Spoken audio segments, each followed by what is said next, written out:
Hello and welcome to this beginner's Photoshop tutorial, where we will blend any image into a YouTube thumbnail.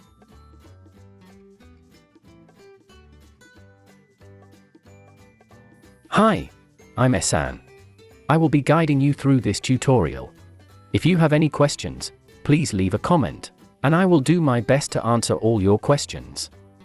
And if you find this tutorial useful, and want to see more, please like and subscribe to help the channel grow, so we can bring you more amazing tutorials. Okay, let's get started. Let's start in Photoshop by creating a full HD document, which is 1920 by 1080 pixels. This will make your YouTube thumbnail a 1080p size image. Go to the File menu and click New.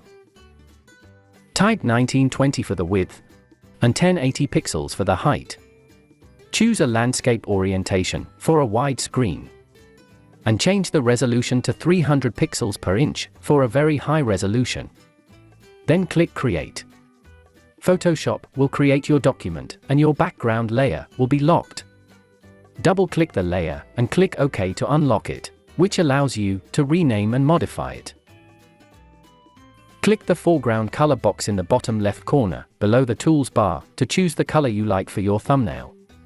And click OK. You can change the foreground color again if you decide to, so don't worry about making it perfect to start with. Click the Paint Bucket tool and click inside the canvas area. This will change your foreground to the color you selected. Next, go to the File menu again, and scroll down to Place Embedded. Click to find the image you want to blend into your YouTube thumbnail on your computer. Depending on the details of the image you want to blend on your thumbnail, I will show you two examples of the size of the image.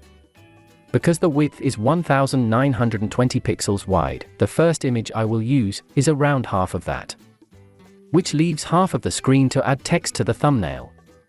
I will just add a square 1080 by 1080 pixels image, just to make it easy to place on the thumbnail. Once the image is loaded, click and drag to place it at the right half of the thumbnail, and press Enter on your keyboard. Click and hold the Paint Bucket tool, and you will see the Gradient tool, which is what we need to use to blend our image. By default, the Gradient tool is set to the Basics Gradients folder, and the black and white gradient is selected. And there are 5 different variations of the gradient type, and the default is the linear type, which is what we need.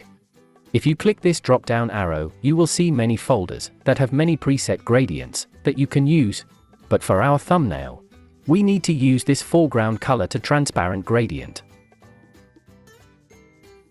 When you select the image layer, you will notice that you can't use the Gradient tool on your image.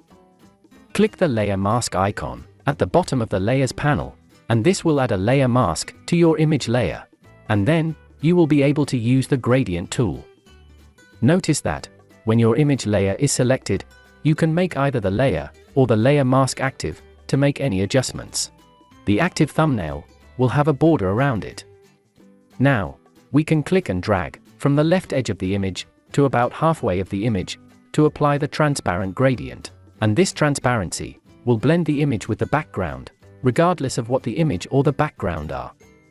For example, the background can be another image, and not only a solid color.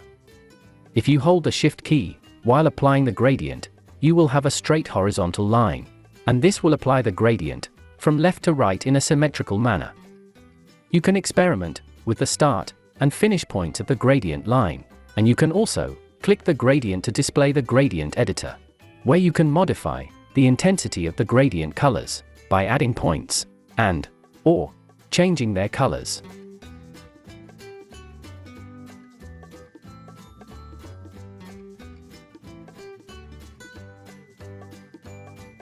Now that the image is blended with the background, you can use Place Embedded to import any other PNG images, icons, etc. to place on your thumbnail. I will now add a PNG image, the Photoshop logo, and a title.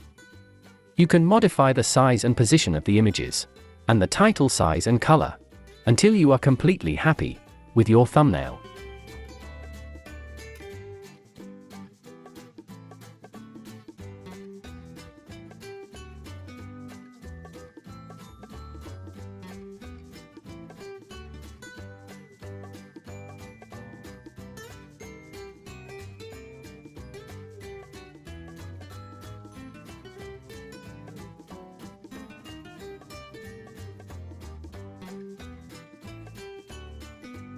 And also, use the Type tool to add text to the other half of the thumbnail.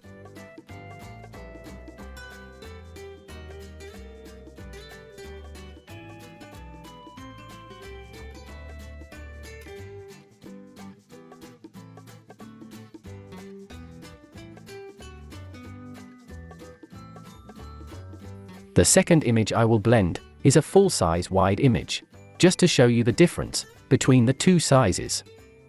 As I mentioned earlier, the details in the image you use may dictate what size you need to use.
Make sure to save your project in PSD file format by clicking Save in the File menu so you can reuse it or modify it.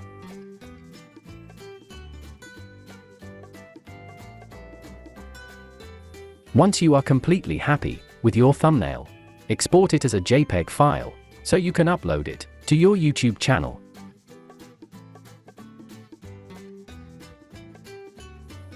If you've enjoyed watching this quick tutorial to blend an image with your YouTube thumbnail in Photoshop, please consider subscribing to help this channel grow so we can bring you more amazing tutorials. Thank you for watching, and I look forward to see you in another tutorial.